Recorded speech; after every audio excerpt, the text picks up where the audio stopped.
Zach Galifianakis is a comedian with a funny, awkward sketch he calls Between Two Ferns. It's his pretend low-budget cable access show where he interviews A-list celebrities, usually other Hollywood stars, and asks them brutal questions, embarrassing questions. It's pretty funny if you like that sort of thing. I like it because it's a little bit subversive. His passive-aggressive questions are the total opposite of the obsequious fan-style questions you normally get put to celebrities on a red carpet-style interview. And the other day, the White House announced that U.S. President Barack Obama would be a guest on this goofy show.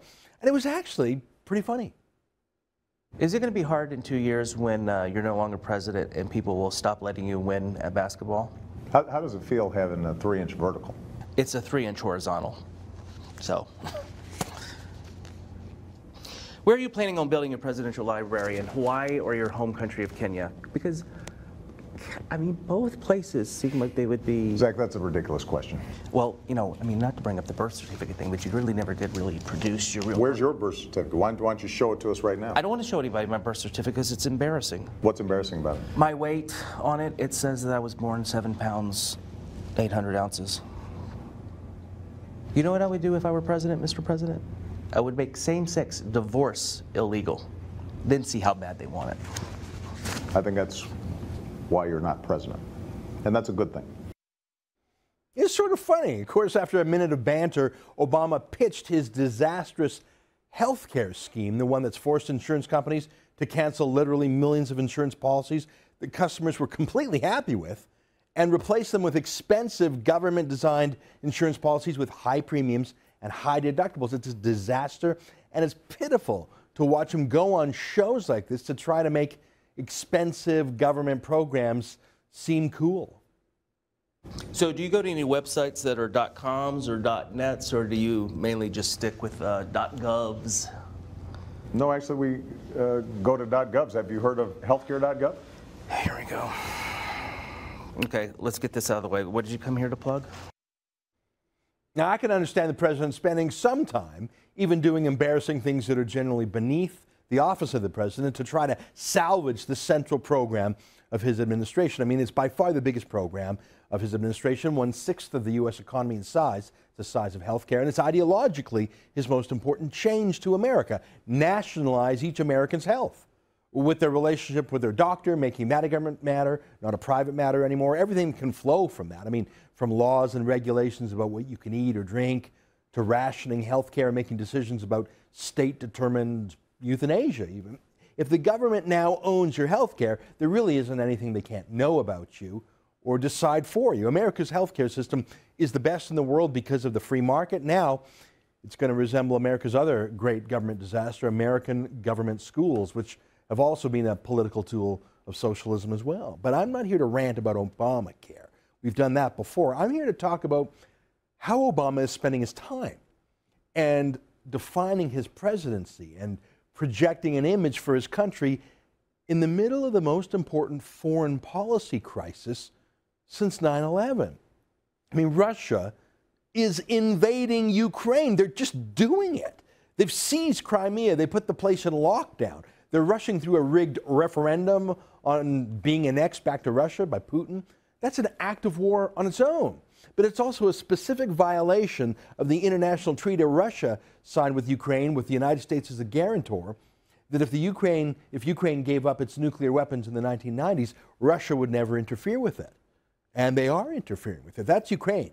But if Russia can claim ownership of parts of Ukraine, simply because there are some ethnic Russians in parts of Ukraine who were deliberately settled there during the era of the Soviet Union as part of the Russification strategy to ethnically water down other countries and make them more Russian, a sort of reverse ethnic cleansing. Well, why not other former Soviet colonies too? Why not Poland? There's plenty of Russians there. Why not some of the Baltic countries like Lithuania? If Russia can simply roll in tanks to the Ukraine and then hold a fake rigged referendum, why just in Ukraine? According to the leader of Crimea's Tatar minority, it's a Muslim ethnicity, Mustafa Dzhemilev is his name, Vladimir Putin told him in a phone call that Ukraine itself never legally separated from the former Soviet Union. The whole thing is still legally and constitutionally part of Russia. That's what Putin reportedly said. Now, I don't know if Gemelyev is accurate, but it's certainly a plausible story to me. I mean, Putin has renormalized Joseph Stalin, one of history's greatest murderers, who killed more people even than Hitler, and many of them were Ukrainians during the Soviet-engineered famine there called the Holodomor. Putin himself has crafted an image of a strong man, a military man, a man comfortable with violence. Would he float the theory that Ukraine was still legally his by right? Well, why not? How is saying that any more extreme than actually invading a country? So that's what's going on in Ukraine. And Venezuela is pretty much the same situation. I think in a way it's worse. The riots seem to be far wider spread. I think there have likely been more murders of the democracy protesters than even in Ukraine. Venezuela is in the American hemisphere, and it's the country with the world's second largest oil reserves and actually sells 750,000 barrels of oil to the U.S. every day. And Obama is pretty much silent on the thing. And just as Putin is invading Ukraine, Cuba's Castro has invaded Venezuela. Here's a picture of a Cuban general running Venezuela's Ministry of Defense. And here's an airport in Caracas disgorging hundreds of Cuban soldiers to help crush Venezuelan protesters. That's Venezuela and Ukraine. And then there's Iran, which just this week was caught shipping missiles, rockets, and other weapons to the Hamas terrorists in the Gaza Strip for use against Israel. Iran is laughing at Obama and the West, which have lifted sanctions on them in return for, well, no one knows what they're doing in return. That's the world. And Obama is on this TV show called Between Two Ferns. And yesterday at the White House, Obama met with Lance Bass. Lance Bass, who's he? Remember him? He used to be in a boy band called NSYNC, as in the 1990s. As in 20 years ago, Lance Bass used to sing with Justin Timberlake. That's the guy Obama is meeting with yesterday to talk about Obamacare or whatever he was doing at the White House. And before that, Obama recorded this bizarre public service announcement of him jogging around the White House with Joe Biden and then drinking a glass of water as if that's going to make young Americans do something healthy. Seriously, is that what a president's job is? To do any dumb PR idea that some intern cooks up for him?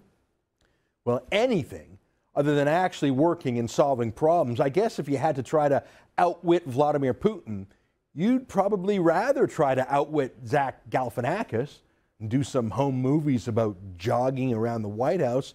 But it's not just once or twice. It's all the time. Here he is giving a press conference on Putin in a kid's playroom. Boy, that's got them trembling in the Kremlin, doesn't it? Here's an official picture of Obama on the phone with Putin, but dressed for golf. Boy, that shows seriousness, doesn't it? Of course, all presidents like to golf, but none has golfed as much as Obama, more than 160 times since being president. Remember, he went golfing literally the moment after he held his press conference last year, abandoning his plan to attack Syria after they used chemical weapons. In fact, I bet there's a correlation. I think that the tougher the world is, the worse the problems get, the more Obama golfs. It's not what he does during his time off, whatever that means for a president. I think it's precisely where he runs to get away from his real work, his hard work. It's his happy place with no pestering generals asking him about defense plans, no security briefings. Obama hates his national security briefings. The night that the U.S. consulate in Benghazi was attacked by al-Qaeda, Obama didn't bother with a briefing. He got on a jet and went down to Las Vegas for a party fundraiser. Obama skipped many of his national security briefings on Syria, too. And he has been skipping his Ukraine security briefings, skipping them. He's got time to meet Lance Bass. He's got time to film comedy shows. But he is skipping his security briefings on Ukraine right now. This week he's skipping them.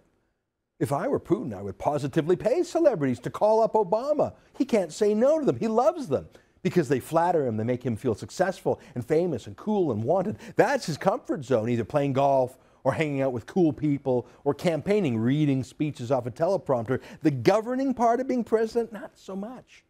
The negotiating with a former KGB agent like Putin, not so much. Vladimir Putin is a tough customer, but we all knew that. That is no surprise. It's not easy boxing him in. Perhaps, as Garry Kasparov, the former Russian chess champion and now a democracy activist, says, the answer is banks, not tanks, to seize the assets of Russia's oligarchs stashed in Western banks as a form of sanctions to make those oligarchs, those billionaires, rein in Putin. I don't know what the options are. I'm not at the top secret security briefings where the CIA and the generals and the diplomats tell Obama what the facts are and make recommendations. I'm not there, so I don't know. But then again, Obama's not there either, is he?